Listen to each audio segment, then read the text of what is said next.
जय हिंद. सर्व पोलीस भरती करणाऱ्या माझ्या मित्रमैत्रिणींसाठी हा स्पेशल खास व्हिडिओ असणार आहे. कारण की पोलीस भरतीचे जे ग्राउंड आहे त्याच्याबद्दल खूप साऱ्या विद्यार्थ्यांना, खूप साऱ्या माझ्या मित्रांना, मैत्रिणींना प्रश्न असा उद्भवलेला आहे की सर, जे ग्राउंड होणार आहे ते ग्राउंड होईल का? पावसाळा सुरू झालेला आहे आणि त्याच्यामध्ये आम्हाला कसं, हे 8 ते 10 दिवस माझ्याकडे शिल्लक राहिलेले आहेत, तर काय करता येईल? तर मित्रांनो, तुम्ही जो प्रश्न पडलेला आहे तुम्हाला, तो साहजिक आहे आणि सर्वांनाच पडलेला आहे, जास्तीत जास्त मुलांना.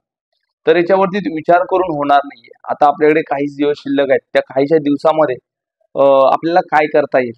महत्वाचं म्हणजे हा व्हिडिओ खूप महत्वाचा ठरणार आहे. तर पोलीस भरती करणाऱ्या तुमच्या मित्रमैत्रिणींपर्यंत, हा नातेवाईकांपर्यंत शेअर करा, जेणेकरून त्या ज्यांना ज्यांना हा प्रश्न पडले त्यांच्या प्रश्नांचं उत्तर त्यांना मिळून जाईल. कारण पोलीस भरती जी आहे ती पोलीस भरती आपल्याला निघालेली आहे. डेट प्रत्येकाचे डिक्लेअर झालेले आहेत. फक्त ऍडमिट कार्ड यायची बाकी आहे. कॅन्सल झालं तर सगळ्यांना वेल अँड गुड, म्हणजे आपल्याला वेळ मिळेल. पण विद्यार्थी मित्रांनो, वेळ मिळण्यासारखं आपल्याला महत्वाचं म्हणजे आपली प्रॅक्टिस तर झालेली आहे. जे 6 महिन्यापासून, वर्षभरापासून तयारी करतायत, तर त्याच्यामध्ये प्रॅक्टिसचं बऱ्यापैकी चांगली झालेलं आहे. त्याच्यामध्ये आपल्याला एवढ्या दिवसामध्ये नाही झालं तर येणाऱ्या 8 ते 10 दिवसामध्ये कसं होईल? मित्रांनो, होईल, नक्कीच होईल. तर थोडंसं आपल्याला पॉझिटिव्ह राहणं गरजेचं आहे. आपल्याकडे जे मेजॉरिटी आहे ती, खूप जास्त मेजॉरिटी जी आहे ती आधीपासून प्रॅक्टिस सुरुवात केलेली आहे. कारण पोलीस भरती आधीच डिक्लेअर झालेली होती. फॉर्म भरून झाल्यानंतर खूप विद्यार्थ्यांनी तयारी सुरू केली. त्याच्या आधीपासून तयारी मुलांची सुरू होती. जे आधीपासून सुरुवात केलेली आहे त्यांचं ग्राउंड 40च्या पुढे गेलेलं आहे. त्याच्याबद्दल त्यांनी, जे 40च्या प्लस आहेत, त्यांनी अजिबात टेन्शन घ्यायचं नाही. रिलॅक्स राहा, कारण तुम्ही ग्राउंड क्वालिफाय होणार आहात. आणि जे 38-40च्या याच्यामध्ये कमी आहेत त्यांना कुठेतरी टेन्शन घ्यायचं हे आहे. पण मित्रांनो, टेन्शन घेऊन काय होणार नाहीये. आता आपल्याकडे काय करू शकतो, ह्या 8 ते 10 दिवसामध्ये काय करू शकतो, ह्याच्यावरती आपण प्रश्न घेणार आहोत. त्या 8 ते 10 दिवसामध्ये काय केलं पाहिजे? आपल्याला जो वीक आहे, आता सध्या प्रॅक्टिस जी आपण 100% करतोय, त्या 100% वरून आपल्याला कुठे 60% वरती, 70% वरती यायचं आहे. कारण की आपल्याला जास्त जेवढं आपण घासणार, जास्त मेहनत करणार, तेवढी आपली बॉडीचा परफॉर्मन्स, थोडासा आपली बॉडी वीक होत जाणार आहे. आता आपल्याला बॉडीला थोडंसं मजबूत ठेवायचं, थोडंसं ताकद बनवायची. त्याच्यामध्ये कुठे ग्राउंडवरती आपल्याला अजून जास्त एफर्ट्स टाकता येईल. त्यासाठी फक्त आपल्याला इथे ग्राउंड करायचं, तर मेंटली ग्राउंड करायचं आहे. काय करता येईल आपल्याला? 100 मीटरचे आपण जे 100 मीटर सगळ्यात जो वीक पॉईंट आहे मुलांचा, सरासरी बघायला गेलं 1600 मीटर बऱ्यापैकी आहे, जे 18 आउट ऑफ घेत आहेत. आणि जास्त वीक पॉईंट जो आहे तो 100 मीटर आहे. 100 मीटर मध्ये काय होतं मुलांचं, त्याच्याकडे दुर्लक्ष करतात की माझं होणार नाहीये. तर मित्रांनो, शक्य आहे. कारण की जिथे 15 मार्क्सचं ग्राउंड आहे, तर मुलांना 12 नाहीये, 10 ते 8 मार्क्स जास्तीत जास्त सरासरी मध्ये पडतात. तर मित्रांनो, आपल्याला जे मार्क्स घ्यायचे आहेत ना, आउट ऑफ नाही आले तरी चालेल, पण किमान 12 मार्क्स ते 10 मार्क्स येणं गरजेचं आहे. आता 8 दिवसामध्ये काय करू शकतो? आपल्या चुका काय होत आहेत? जास्तीत जास्त मुलांच्या चुका अशा होत आहेत की स्टार्ट पॉईंट जो आहे, त्या स्टार्ट पॉईंट वरती थोडासा अभ्यास करणं गरजेचं आहे. त्याच्यावरती खूप सारे व्हिडिओज आहेत की स्टार्ट कसा केला पाहिजे. तिथे थोडासा मिस्टेक होते, तसे तिथे थोडीशी गडबड होते, त्यामुळे आपल्याला सुटायला उशीर होते. आणि त्यानंतर एंड कसा केला पाहिजे, त्याच्यावरती पुढचा व्हिडिओ बनवेल उद्या परवा. तर ह्या ज्या गोष्टी आहेत त्या कुठेतरी लक्षात घेणं गरजेचं आहे. याच्यामध्ये आपण 8 दिवसामध्ये ह्या गोष्टीचा अभ्यास करू शकतो.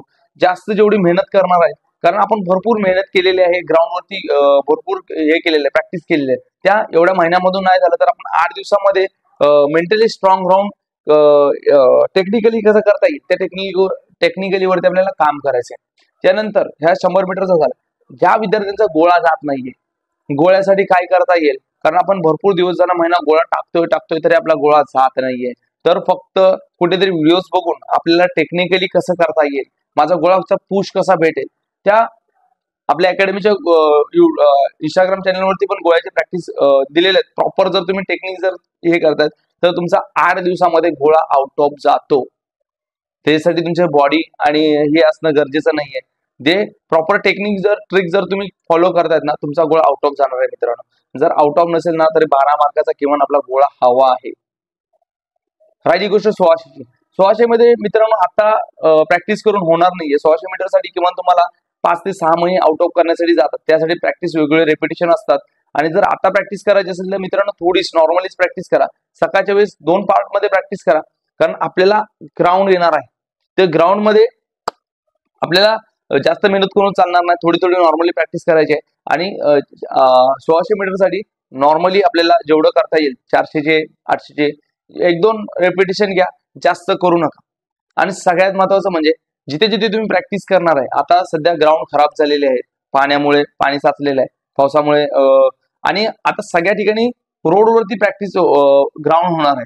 तर ग्राउंडची आपल्याला तुम्ही म्हणणार की आता मला ग्राउंडची सवय नाहीये, तर मित्रांनो असं काही नाहीये, सेम असणार आहे. फक्त तुम्हाला आता जिथे प्रॅक्टिस करणार ती प्रॉपर शूज वरती प्रॅक्टिस करा.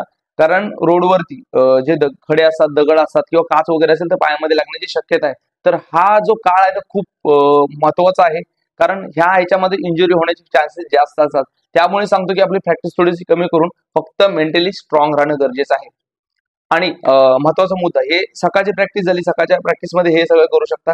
फक्त हार्ड प्रॅक्टिस करू नका. हार्ड प्रॅक्टिस जसे हिल वर्कआउट झाला, लेग वर्कआउट झाला, हँड वर्कआउट मध्ये म्हणजे जे करतायत ना ते निम्मीपेक्षा थोडीशी जास्त प्रॅक्टिस करणं गरजेचं आहे. आता जास्त ताकद लावून जास्त एफर्ट्स लावून होणार नाही आपलं. नॉर्मली मेंटली स्ट्रॉंग ग्राउंड करायचं आहे. त्यानंतर हा सकाळचा झाला भाग. त्यानंतर संध्याकाळच्या वेळेस आपण नॉर्मली प्रॅक्टिस करू शकतो, कारण आता आपल्याला जास्तीत जास्त ग्राउंड जवळ आले तर 2 टाइमवर प्रॅक्टिस करा. ग्राउंडला कुठेतरी डिवाइड करा. त्या डिवाइड संध्याकाळच्या प्रॅक्टिसमध्ये जे आपण सकाळी प्रॅक्टिस नाही केली ते संध्याकाळच्या वेळेस नॉर्मली 1 ते 2 राऊंड म्हणजे 1 ते 2 किलोमीटर नॉर्मल झिरो रनिंग करू शकतो. त्यानंतर आपल्याला कुठे कोर वर्कआउट झाला, सूर्यनमस्कार म्हणजे पुशअप्स असतील, नॉर्मली म्हणजे लाईट जशी आपली सवय होती. आणि महत्वाचं म्हणजे ह्या सकाळी असू दे किंवा संध्याकाळी असू दे, बॉडीला कूल डाऊन, रिलॅक्सेशन, स्ट्रेचिंग ह्या सगळ्या प्रॅक्टिसमध्ये गोष्टी ऍड करणं गरजेचं आहे. आपल्याला स्ट्रेचिंग, कूल डाऊन ह्या सगळ्या गोष्टी काय करायच्या, कारण की मित्रांनो आपण लास्ट स्टेजला येऊन थांबलेलो आहे. तर आपल्याला स्ट्रेचिंग ह्या सगळ्या गोष्टी दुसऱ्या दिवशीचं आपलं ग्राउंड चांगलं होण्यासाठी, आपल्याला जास्त एफर्ट्स देण्यासाठी स्ट्रेचिंग, कूल डाऊन करणं खूप गरजेचं आहे. आणि मित्रांनो जसं की आपलं सीन पेन होत असेल, पाय वगैरे दुखत असेल तर पायाला वेळोवेळी तुम्ही मसाज करत राहा. आणि आयसिंग आलं, गरम पाण्याचे शेक झालं, तिथे सीन पेन वगैरे होते त्या ठिकाणी करा. 2 दिवसांनी 3 दिवसांनी करा. तुमचं ग्राउंड दुसऱ्या दिवशी तुमच्या ग्राउंडचा परफॉर्मन्स आणि चांगला होईल.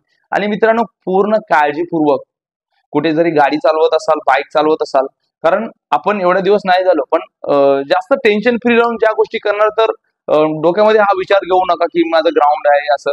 तुम्ही रिलॅक्स होऊन ग्राउंड करा, फक्त काळजीपूर्वक करा. जिथे जिथे जाणार आहात तिथे तुम्ही काय खाणार आहात त्याच्यावरती सगळं डिपेंड करते. कारण मित्रांनो तुम्ही फूड इन्फेक्शन झालं तर तुमचं 2 ते 3 दिवसाचं ग्राउंड कुठेतरी ड्रॉप होणार आहे, तुम्ही जर वीक होणार आहे. त्यासाठी जे पण खाणार आहात चांगलं हेल्थी खा, घरचं खा, बाहेरचं अजिबात खाऊ नका. जसं की खूप साऱ्या विद्यार्थ्यांना असा प्रश्न आलाय की आमचं ग्राउंड आलेलं आहे, माझा आता परफॉर्मन्स चांगला येण्यासाठी कुठले तरी सर किंवा कुठले मित्र वगैरे पावडर वगैरे घेत असतात. तर मित्रांनो ह्या सगळ्या गोष्टी आधीपासूनच करायच्या असतात. आता जर घेताय तर तुम्हाला कुठेतरी तुमचे सगळ्या ज्या गोष्टी डिपेंड करतात ना तुमच्या प्रॅक्टिसवरती डिपेंड करतात. तुम्ही काहीही खा, कसंही खा, नाही, तुमच्या प्रॅक्टिसवरतीच डिपेंड करते तुम्ही प्रॅक्टिस काय केली आहे, तुमचा परफॉर्मन्स काय येणार आहे, तोच तुमचा रिझल्ट देणार आहे. आणि मित्रांनो आपल्याकडे 8 दिवस राहिलेत ना, ते टेन्शन फ्री राहून तुम्ही जर ग्राउंड करताना मित्रांनो 1 ते 2 मार्क्स तुमचे नक्कीच वाढणार आहे. ठीक आहे, ह्या सगळ्या प्रॅक्टिसचा भाग झाला. त्याच्यामध्ये तुम्हाला रेस्ट पण ऍड करायची आहे. कमीत कमी जे तुमचा डिवाइड करून म्हणजे आपली तुम्ही अभ्यास करण्यासाठी तुम्ही 5 तास 6 तास झोपत होतात, आता 1 ते 2 तास तुम्ही त्याच्यामध्ये ऍड करा. कारण आपण 2 टाइम ग्राउंड करणार आहे तर रिलॅक्स बॉडीला ठेवणं गरजेचं आहे. तुम्ही जर रेस्ट बॉडीला देणार आहे तेवढा तुमचा परफॉर्मन्स चांगला येणार आहे. आणि मित्रांनो डाएट बद्दल, तुम्ही ग्राउंडला जायच्या आधी काय खाल्लं पाहिजे म्हणजे भरतीला जाण्यासाठी, तर मित्रांनो नॉर्मली डाएटचा आपण व्हिडिओ बनवलेला आहे. तर तुम्ही जे रेग्युलर आधीपासून खात आहेत तर ते कंटिन्यू चालू ठेवा. आणि काळजीपूर्वक सांगतोय कारण 2 दिवसापूर्वीच घडलेली घटना आहे. कारण एक आपली विद्यार्थिनी जिचं की ग्राउंड 43-45 प्लस ग्राउंड आहे, 800 मीटर आउट ऑफ आहे, गोळा आउट ऑफ आहे, फक्त 100 मीटरला 10 ते 12 मार्क्स पडतात. ते कन्फर्म नाहीयेत 12 पडतात, तर आता कन्फर्म आहेत, पण 12 त्यांना आउट ऑफ हवे होते. तर 12 मार्क्स तर पडतील, पण त्या उद्देशाने त्यांनी जवळ ग्राउंडला जोर धरला की रोजच्या रेग्युलर जशी प्रॅक्टिस चालू होती तशी प्रॅक्टिस चालू होती. 100 मीटरचा स्प्रिंट मारत असताना प्रॉपर स्प्रिंट आला होता, पण 100 मीटरचा एंड करत असताना पायाखाली खडा रुतला. दगड रुतल्यामुळे पायाचा जो अंगठा होता, अंगठ्याच्या ठिकाणी एक्सरा काढल्याच्या नंतर डॉक्टरांनी फ्रॅक्चर सांगितलं आणि 1 महिन्याची रेस्ट सांगितली. तर मित्रांनो आपलं ग्राउंड जवळ आलं आहे आणि ग्राउंडच्या अशा एवढं सगळी मेहनत करून आपल्याला कुठेतरी अशी इंजुरी होते, कुठेतरी दुखापत होते, तर खूप कठीण होऊन जाते. कारण आपण वर्षभर भरतीची वाट बघतो आणि ह्या कालावधीमध्ये अशा गोष्टी होतात.